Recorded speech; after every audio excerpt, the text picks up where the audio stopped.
Good morning, student. Myself Chirag Sukhani from Rockwell BBA College, Vapi, and I'm going to teach you financial management subject. And we will continue our chapter that is capital budgeting, and in that there is a calculation part.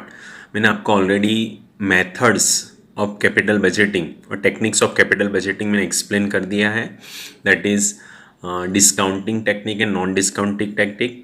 Non-discounting techniques it include payback and the average rate of return.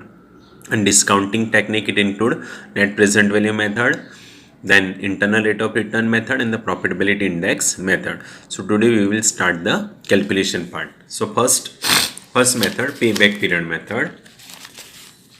First is what? Payback period method. Now theory का concept आपको पता होना चाहिए. What is payback period? The payback period method, it is what? It calculates the time period which is required to recover the original investment. Okay, and this payback period method, there are two approach of payback period method. When the cash flows are constant and when the cash flows are not constant. Okay जब constant होता था तो हम लोग simple सा formula initial investment divided by annual cash flow. Constant नहीं होता था तब क्यूमुलेटिव कैश फ्लो से आपको कैलकुलेट करना होता है.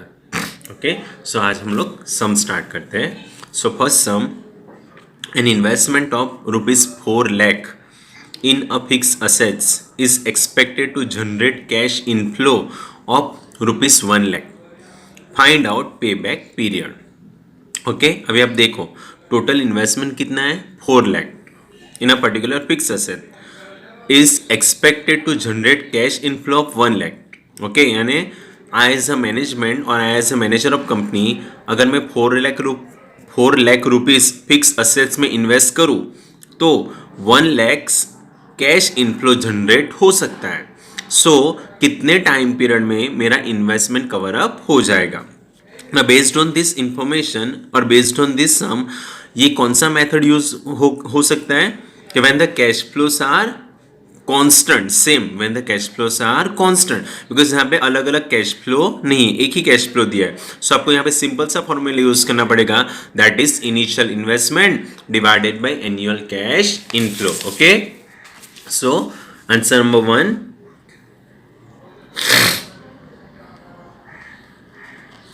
Now, investment is given 4 lakh rupees. Okay, and cash inflow constant एक ही दिया, that is 1 lakh rupees. So what will be the payback period? So हम लोग को यहाँ पे फॉर्मूला डालना होगा. Payback period is equal to initial investment divided by annual cash flow और annual cash inflow. inflow आप कुछ भी लिख सकते हो. इनिशियल इन्वेस्टमेंट कितना है 4 लाख, कैश फ्लो कितना मिल रहा है 1 लाख. सो 4 lakh divided by 1 lakh 4. Okay now 4 क्या हो सकता है ईयर्स, ये भूलना नहीं है. इट मीन्स व्हाट, जो हमारा इनिशियल इन्वेस्टमेंट 4 लैक्स है ना will be covered in 4 years. That is payback period. यानी मेरा पे कितना था 4 लाख, बैक कितने टाइम में हो गया 4 ईयर्स में. That is payback period is what 4 years. Clear. चलो next sum. An investment of ₹40,000 in a fixed assets is done to generate cash inflow of ₹8,000. Find out payback. Same sum है. Investment कितना है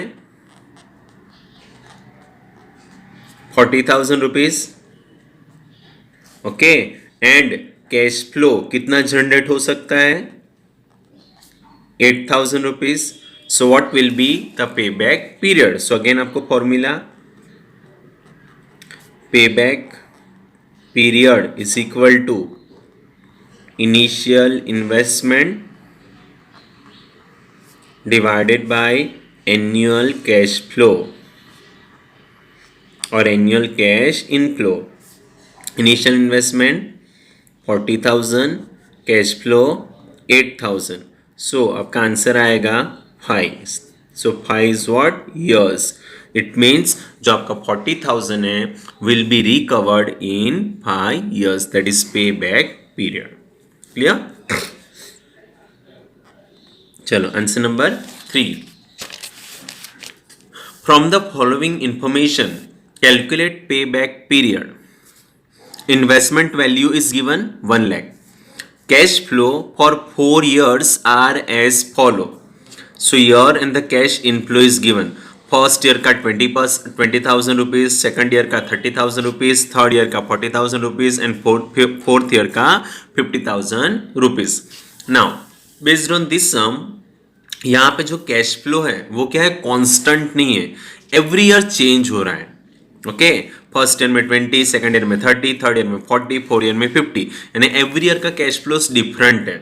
सो हम लोग यहाँ पे कौन सा फॉर्मूला यूज करेंगे कि when the cash flows are not constant, when the cash flows are different, then we have to calculate the payback with the help of cumulative cash flow.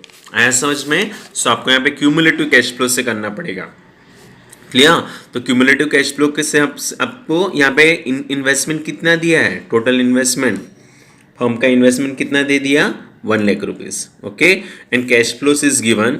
So year 1, 2, 3, 4 and cash inflow.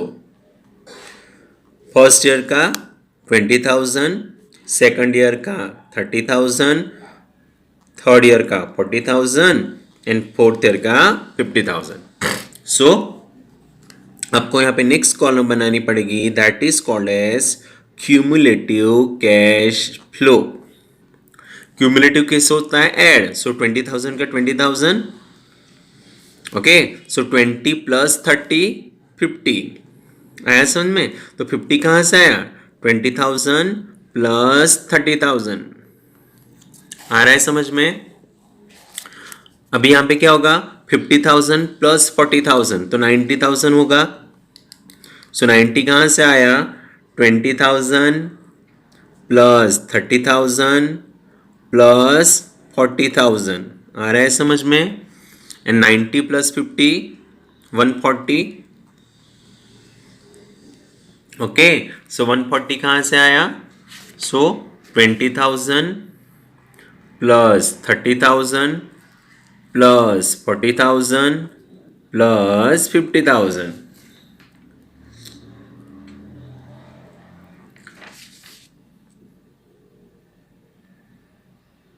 Clear? Now अभी आपको क्या देखना है? ये first steps complete हुआ. अब क्या करना है? आपको ये इन्वेस्टमेंट देखना है. पेबैक का कंसेप्ट क्या है? कितने टाइम पीरियड में हमारा इन्वेस्टमेंट कवर अप हो जाना चाहिए. तो यहाँ पे इन्वेस्टमेंट कितना है? इन्वेस्टमेंट 1 लाख रुपीज है. नाउ वो 1 लाख रुपीज कितने ईयर में कवर अप होगा? सो फर्स्ट ईयर में कवर अप हुआ? नहीं. सेकंड ईयर में? नहीं. थर्ड ईयर में? नहीं. बट फोर्थ ईयर में ज्यादा हो गया. इट मीन्स थर्ड ईयर तक 90,000 कंप्लीट हो गया. थर्ड ईयर तक बचा कितना? 1 लाख में 1 लाख कवर करना है, उसमें 90,000 थर्ड ईयर तक कवर अप हो गया. अभी बचा कितना? 10,000. 10,000 कहाँ से कवर अप होगा? 4 ईयर से. बट 4 ईयर में तो कैश फ्लो कितना है? 50,000. हम लोग को खाली कितना चाहिए? 10,000. इट मीन्स हमारा जो आंसर है पेबैक का वो कहाँ पे आएगा? Between third and fourth year में. Between third and fourth year में. सो एग्जैक्ट कैलकुलेट करने के लिए हम लोग यहाँ पे कैलकुलेट करते हैं. So first of all first difference value हम लोग को फाइंड आउट करना है. फर्स्ट क्या फाइंड आउट करना है? Difference value. No difference value का फॉर्मूला क्या है? Investment value, investment value minus nearest value. Now investment value कितना है? 1 लाख. नियरेस्ट तो कहां देखना है? यहां पे. सो 90,000 कवर अप हो रहा है ना, ये तो ज्यादा हो गया. सो नियरेस्ट कितना है? 90,000. सो 90,000 हमारा थर्ड ईयर तक कवर अप हुआ. सो डिफरेंस वैल्यू कितना बचा? 10,000. अभी 10,000 कहां से कवर होगा? 4 ईयर के कैश फ्लो से. बट 4 ईयर का कैश फ्लो कितना है? 50,000. सो नेक्स्ट में हम लोग को क्या कैलकुलेट करना पड़ेगा? Fraction point. क्या कैलकुलेट करना पड़ेगा? Fraction point.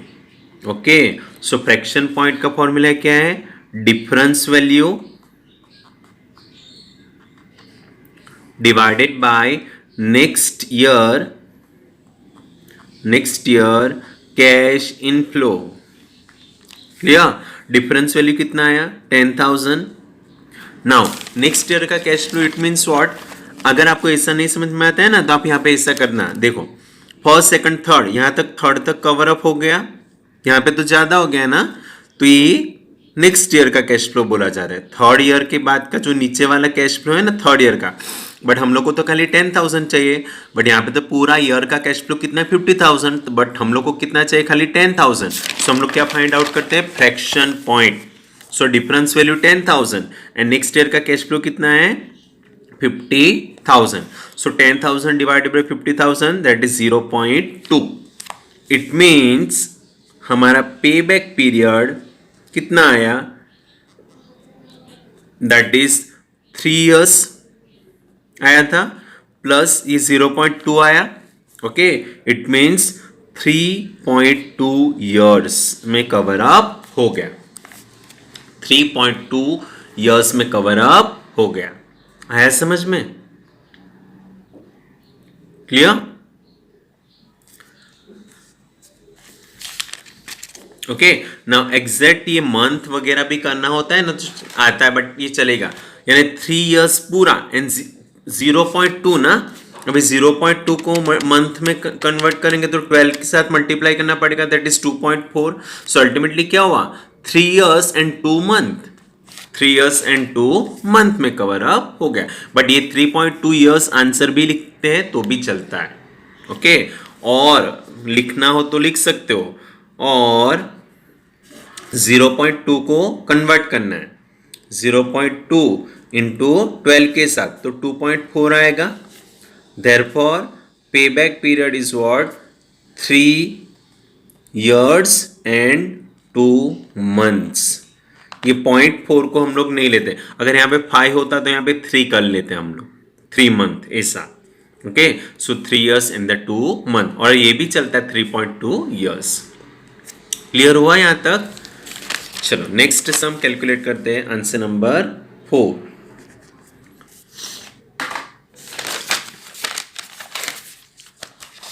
ये नेक्स्ट करते हैं तो क्लियर समझ में आएगा। अगेन जितना आप सम्स प्रैक्टिस करोगे उतना याद रहता है। कि from the following information find out the payback period of 2 investment proposal A and B। Investment value of both machinery is rupees 56,125 each. Cash inflow are as follow. So year wise cash flow दिया है, year wise machine A, year wise machine B। तो यहाँ पे दो sums होगा, machine A के लिए और मशीन B के लिए। क्लियर?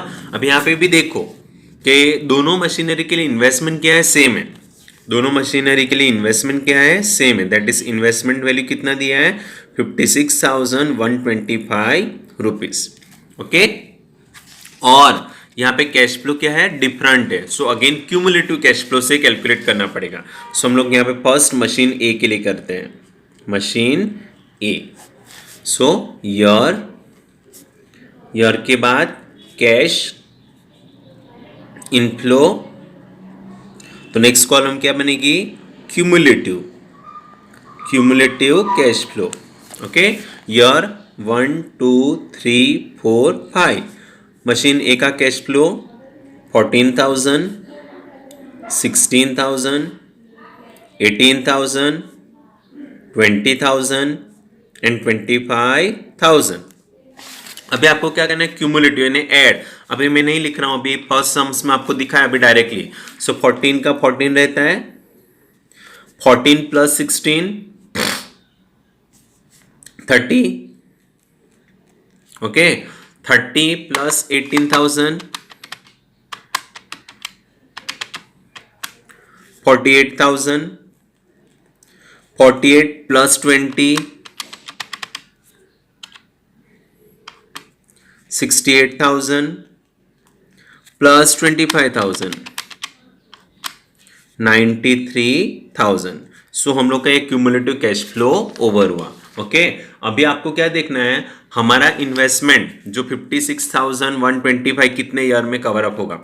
फर्स्ट ईयर में होगा नहीं, सेकंड ईयर में होगा नहीं, थर्ड ईयर में नहीं, फोर्थ ईयर में ज्यादा, in between it means what, third and fourth year के बीच में हो जाएगा। सो थर्ड ईयर में कितना कवर अप हो गया 48,000 और नेक्स्ट ईयर का कैश फ्लो ये लेना है।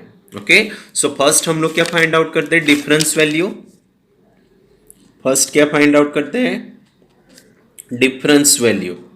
नाउ डिफरेंस वैल्यू का फॉर्मूला क्या है, investment value minus nearest value, that is investment value minus nearest value.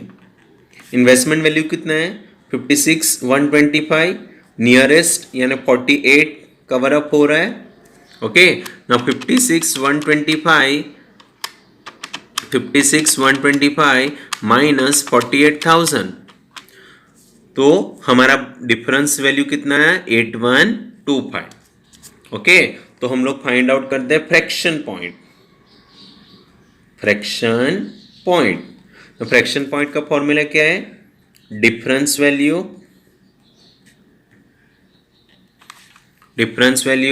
Divided by next year cash flow, next year cash inflow. Difference value कितना आया 8125 and next year का cash flow यानी 20,000। Okay so 8125 divided by 20,000, सो आपका answer आया 0.40625 करके है।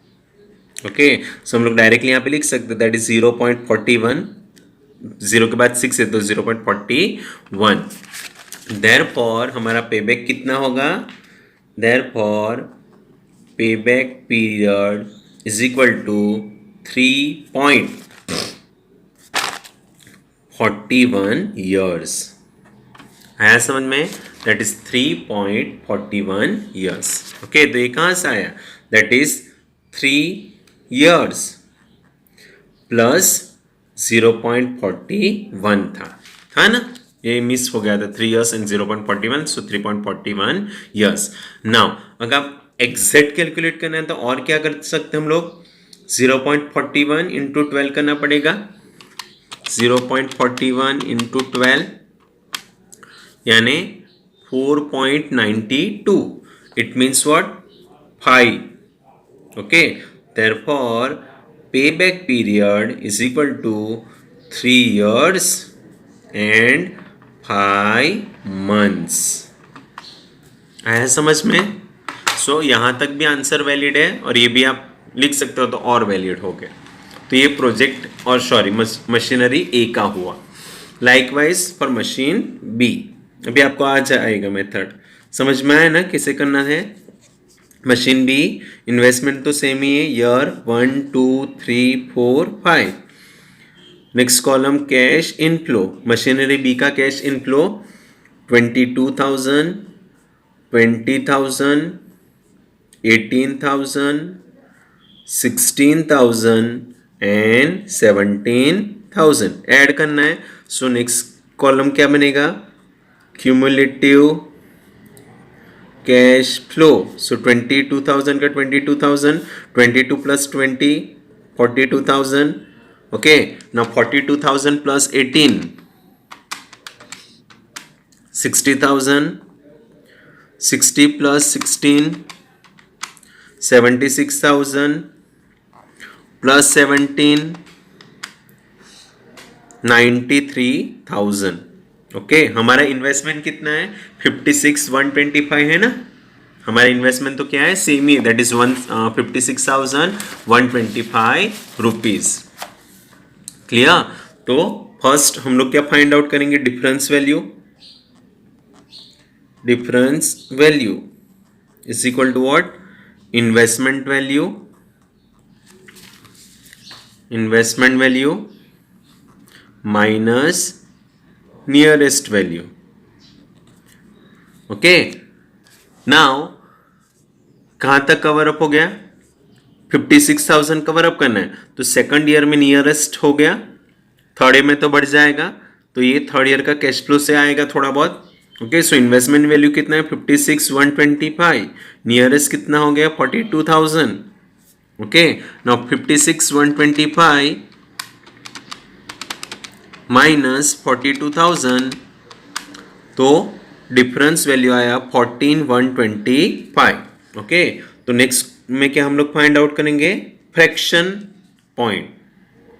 And fraction point का formula क्या है, difference value divided by next year cash flow.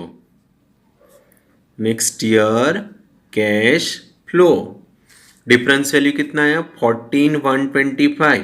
It means जो 14,125 कहां से कवर अप होगा 18,000 से. सो नेक्स्ट ईयर का कैश फ्लो कितना है 18,000. सो 14,125 डिवाइडेड बाय 18,000. सो आपका आंसर आया 0.78. Clear. Therefore, payback period is equal to 2 years. 2 years plus 0.78. It means 2.78 years.